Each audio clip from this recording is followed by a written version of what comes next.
भक्ति, विश्वास, भरोसा ये निश्चित होना चाहिए। शिव महापुराण की कथा कहती है 3 दौलत सबसे बड़ी होती है।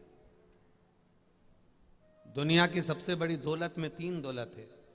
पहले हर हर महादेव। आप सभी शिव भक्तों का हमारे YouTube चैनल में बहुत बहुत स्वागत है। अगर आप हमारे चैनल पर पहली बार आए हैं तो प्लीज़ चैनल को सब्सक्राइब करें और अगर आपको हमारी वीडियो अच्छी लगे तो वीडियो को लाइक करें। आज के इस वीडियो में हम जानेंगे पंडित प्रदीप जी मिश्रा से कि दुनिया की सबसे बड़ी 3 दौलत कौन सी होती है।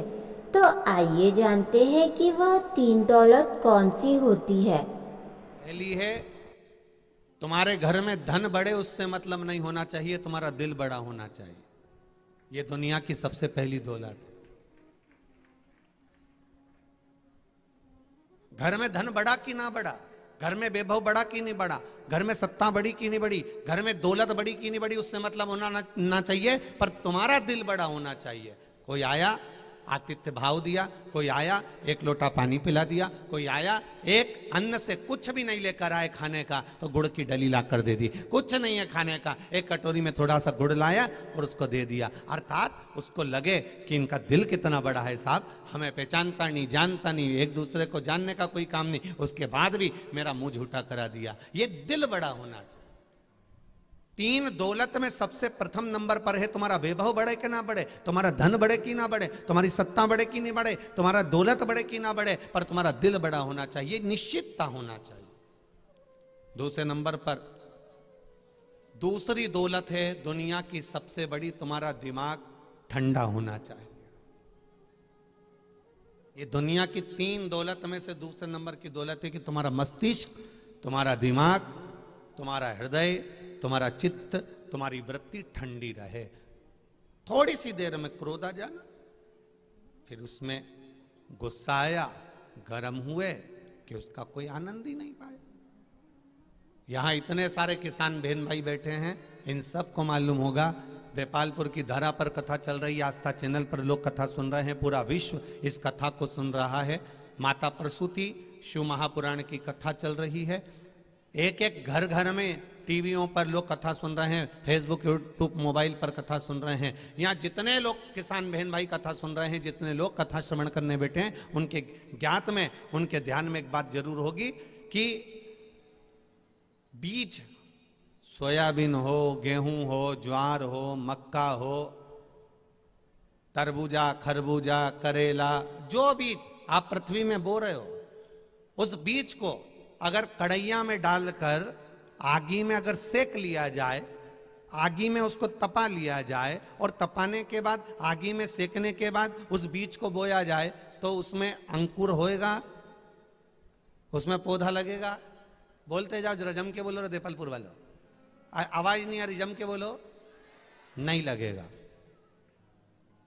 उस बीज को तुमने सेक लिया, ज्वार को सेक लिया, मक्का को सेक लिया, चने को सेक लिया, सोयाबीन को सेक लिया, गेहूं को तुमने कढ़ैया में डालकर सेक लिया और सेकने के बाद उसको जब आंच पर चढ़ाया, गर्म हो गया और गर्म होने के बाद उसको जमीन में बोया तो बीज अंकुरित होगा? नहीं होगा। वो बीज अंकुरित नहीं हो सकता। पर वही बीज बिना आंच पर चढ़ा हुआ, बिना गर्म किया हुआ, बिना तपा हुआ, बिना अग्नि के चढ़ा हुआ, वो बीज आप कहीं पर भी ले जाके पटक दो, अंकुरित होगा कि नहीं होगा? बोलो बोलो, जम के बोलो। हो जाएगा। गेहूं पटका, बोया, चना पटका, उगा, सोयाबीन पटका, उगा, ज्वार पटकी, उगा, मक्का पटकी, उगा। अगर उसको सेक लिया, उसको तपा लिया, उसको गर्म कर लिया, उसको बहुत गर्म कर लिया, वो सिक गया। मूंगफली का दाना सिक गया, चना सीख गया, तो वो अंकुरित नहीं हो सकता, उसमें पौधा नहीं लग सकता। उसी तरह जब तक वो सिकेगा नहीं, जब तक वो गर्म नहीं होगा, जब तक वो सिक्का नहीं पाएगा, तेज आंच में उसको नहीं ले जाया जाएगा, तो वो अंकुरित हो सकता है। शिव महापुराण की कथा यही कहती है कि जब मन ठंडा होगा, हृदय ठंडा होगा, बुद्धि ठंडी होगी, क्रोध में तपी ना होगी, तो इसमें भी परमात्मा प्रवेश कर जाएगा। और अगर ये तप गई तो फिर प्रवेश नहीं कर पाएगा, फिर ये अंकुरित नहीं हो सकता। अग्नि में तपने के बाद ये अंकुरित नहीं होगा। क्रोध में अगर चित्त लगा हुआ है, क्रोध में मन लगा हुआ है, क्रोध में वृत्ति लगी हुई है, क्रोध में अगर आप समाहित हैं और क्रोध आपके भीतर समाया हुआ है, क्रोध में आप तल्लीन हुए चले जा रहे हैं, क्रोध में बढ़ते चले जा रहे हैं। जरा सा किसी ने कहा, शब्द कहा, जरा से में क्रोध आ गया, फिर किसी ने कहा क्रोध आ गया, जरा सा किसी ने कहा क्रोध आ गया। जिसके भीतर क्रोध इतनी मात्रा में समाहित होता चले जाता है, फिर परमात्मा उसमें अंकुरित नहीं हो पाता, परमात्मा उसमें प्रवेश नहीं कर पाता, परमात्मा उसमें प्रकट नहीं हो पाता। इसमें सबसे मूल है, बीज सिका हुआ नहीं होता तो कहीं पर भी अंकुरित हो सकता है, लग सकता है, पर वो सिक गया तो अंकुरित नहीं होगा। उसी तरह क्रोध आपके भीतर आ गया तो परमात्मा नहीं मिल पाता, और क्रोध अगर नहीं है तो भगवान को मिलने में देरी नहीं लगती, परमात्मा मिल जाता है एक क्षण में तुम्हारे सामने। मैंने तेरे ही भरोसे बाबा, तेरे ही भरोसे हवा बिच उड़ती जावांगी, बाबा डोर हथो छड़ी कटी जावांगी, भोले मैं तेरी शंभु में हवा बिच उड़ती जावांगी, बाबा डोर हथो छड़ी नामे कटी जावांगी। आपके भीतर क्रोध नहीं आना चाहिए, आपके भीतर तपन नहीं होना चाहिए। अहंकार, आसक्ति, तृष्णा, वासना, लोभ, क्रोध, ये सब हमारे मन को अंकुरित नहीं होने देते, हमारे मन को परमात्मा में नहीं लगने देते, हमारे मन को भगवान की भक्ति में नहीं रमने देते।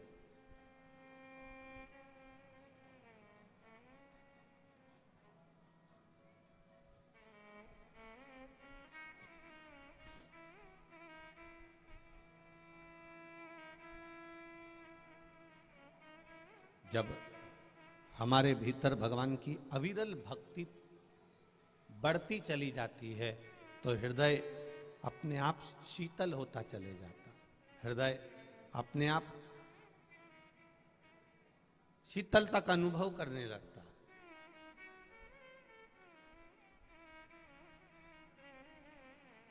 अब किसी का नाम रख दो शांति, और मालूम पड़े भीतर की शांति नहीं हो और दिन भर करे क्रांति,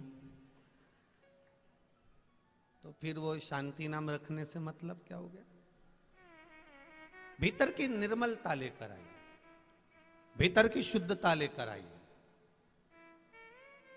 और जब भीतर की शुद्धता आएगी, भीतर की निर्मलता आएगी। जैसे कई बार हम कथा में कहते हैं कि शिव जी को जल चढ़ाओ पर छल से मत चढ़ाओ।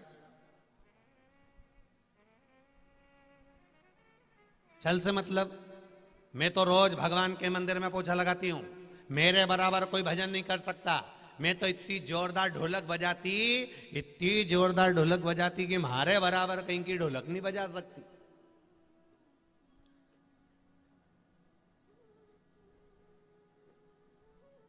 अरे उना दिना उस दिन गांव में खड़ी सत्ता हुई, कोई नहीं आया, मैं अकेली ऐसी ढोलक बजाई, ऐसा भजन गाया।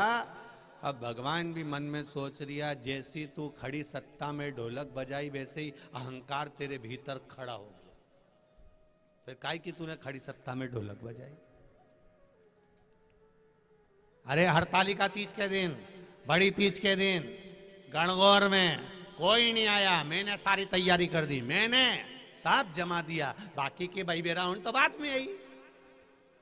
मैं तो पूरी तैयारी करके बैठ गई थी, पूरी। हमारी बहुवन भी बाद में आई, ने छोरी भी बाद में आई, ने ये सब बाद में आया ना, मैंने सबसे पहले करा। अरे भगवान को धन्यवाद दो कि भगवान तुमसे मंदिर की सेवा करा रहा है। भगवान को धन्यवाद दो कि भगवान तुम्हारे हाथ से सेवा करा रहा है। भगवान तुम्हारे हाथ से पूजन करा रहा है। भगवान तुम्हारे हाथ से पूजन की तैयारी करवा रहा है।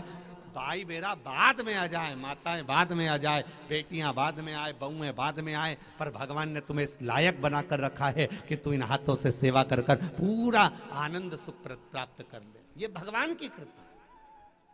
कभी मत क्यों कि मैंने अकेले ने ढोलक बजाई, मैंने अकेली दमदार हूं, मैं अकेली भजन कर लूं, मैं अकेला ही भजन कर लूं। ना ना,